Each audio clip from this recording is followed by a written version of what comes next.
हम दो यारों की जोड़ी चल दी है खाटू श्याम के लिए। प्लान तो हम काफी समय से कर रहे थे, मगर वो कहते हैं ना, जब ऊपर वाला बुलाता है आप तभी जाते हैं। कुछ इस तरीके का माहौल था आगरा फोर्ट स्टेशन पे सुबह के 6 बजे।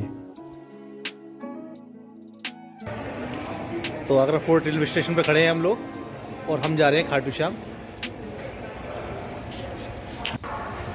और ये ट्रेन हमारी इंटरसिटी एक्सप्रेस, इससे हमारा रिजर्वेशन D1 में। और सुबह 4 बजे निकले थे हम लोग घर से। ऑटो में आना पड़ा क्योंकि कोई बस नहीं मिली और ठंड में हो गई ताता। ठंड बहुत पड़ रही थी, ठंड थी, मैंने जैकेट नहीं पहनी थी। स्टेशन पे उतर के, स्टेशन के बाहर उतर के ऑटो से आए ऑटो से आए और ठंड लग रही थी तगड़ी वाली। जैकेट पहनी, चाय पी और पिया खाया, वो बताएंगे नहीं आपको और क्या खाया पिया, उतना ही बताएंगे। Okay, let's journey start. ये हम है, ये हमारी ट्रेन है और ये हमारी हाजी हो रही है। फाइनली अपनी सीट पे बैठ गए हम और हमारी ऑटो चल पड़ा है। काफी लंबा चौड़ा ऑटो है। 4.5 घंटे के सफर के बाद हम लोग जयपुर स्टेशन पहुंच गए। दीपक को शेड्स लगाता हुआ देख मुझको बहुत गुस्सा आ रही थी, क्योंकि मैं अपने शेड्स लाना भूल गया था, जो कि मुझे बहुत पसंद है। स्टेशन से हम पहुंचे बस स्टैंड। वहां पर हमने किया नाश्ता, छोले भटूरे। नाश्ता करके मन खुश नहीं हुआ, क्योंकि छोले भटूरे बहुत ही बेकार थे। फिर हमने पकड़ी बस। दिन में काफी मौसम गर्म है यहाँ जयपुर में। गर्मी की हमारे हालत तो हुई खराब। दोनों ने जैकेट्स उतार दिए। पसीने से देखिए केस की हालत हो रही है।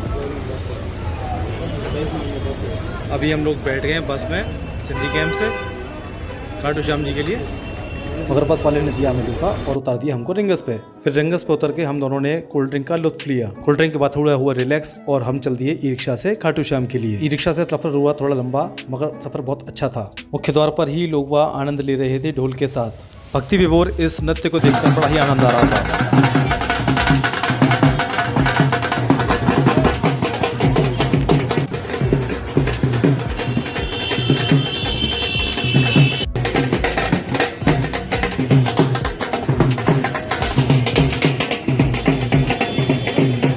बाहर से ही लोग वह इस प्रकार के आनंद में डूबे थे, जाने इनको क्या ही मिल गया हो। कन्हैया के प्रेम स्वरूप ये मुरली बहुत ही अच्छी लग रही थी। इस प्रकार का स्टैचू एक वृंदावन में भी बना हुआ है।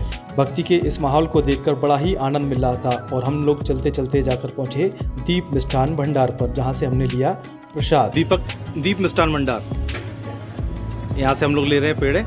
भैया का बहुत अच्छा व्यवहार लगा हमें। मैंने और दीपक ने दोनों ने यहाँ से प्रसाद ले लिया है। इन्होंने अपना प्रचार खुद ही कर लिया। पेड़े लेके फिर हम लोग आगे चल दिए।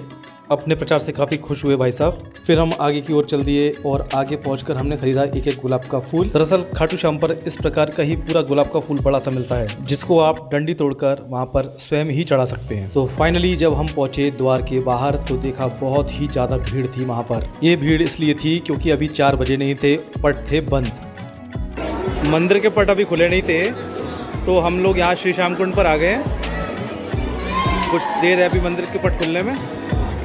प्रसाद और फूल तो हमने ले लिया था, मगर कुछ समय बिताने के लिए यहाँ श्री श्याम कुंड पर आ चुके हैं। कुंड तो ये छोटा सा ही है, मगर वहाँ पर काफी ज्यादा भीड़ थी। इस छोटे से ही कुंड में सभी लोग पवित्र होने की कोशिश कर रहे थे। कुंड की बनावट भी काफी अच्छी है। पट बंद होने की वजह से यहाँ पर काफी भीड़ थी। यहाँ पर बैठकर हम लोगों ने कुछ देर किया आराम, साथ ही करा श्री श्याम के दीदार का इंतजार। जब हुआ करीब समय 3:45 का, तभी दीपक बोलता है चलो अब चलते हैं। और हम जाकर लग गए वहाँ लाइन में। इतनी भयंकर भीड़ थी और सभी दीदार को बेताब हो रहे थे। और हो भी क्यों ना, क्योंकि खाटू वाले का कुछ करिश्मा ही ऐसा है। जैसे ही बजे 4, वहाँ पर स्क्रीन पे लाइव दर्शन श्याम बाबा के होने लगे। स्क्रीन में देखते हुए दर्शन करने लगे और जयकारे के साथ सब लोग आगे बढ़ने लगे। हारे के सहारे की जय, बाबा श्याम प्यारे की जय, खाटू नरेश की जय। कुछ इस प्रकार के जयकारे लगाते हुए लोग वहाँ आगे बढ़ते जा रहे थे। माना ऐसा जाता है कि बाबा बाबा उस मुराद को भी पूरा करते हैं जो कहीं भी पूरी ना हुई हो। यही कारण है कि इनको हारे का सहारा भी एक नाम दिया गया है। तो मैं भी पहुंचा हूँ जिंदगी को मांगने अपनी झोली फैलाकर, और हम पहुंच गए हैं श्री श्याम बाबा के सामने। सभी भक्त दर्शन कर लीजिए श्री खाटू श्याम बाबा के। दर्शन के बाद जब हम निकले बाहर तो हमको लग रही थी कुछ भूख, और हमने खाए स्वीट कॉर्न। स्वीट कॉर्न खा के बहुत ही आनंद आया। स्वीट कॉर्न थे काफी टेस्टी, उस छोले भटूरे की तरह नहीं जिन्होंने मूड बिल्कुल खराब कर दिया था। तो मैं सोचता हूँ कि आप लोगों को भी दर्शन करके बहुत मजा आया होगा जैसे कि हम दोनों को आया है, और आशा करता हूँ मेरी भी मुराद पूरी हो और बाबा हमको बारंबार बुलाए। इस ब्लॉग में इतना ही, मिलते हैं अगले ब्लॉग में। Please subscribe my channel.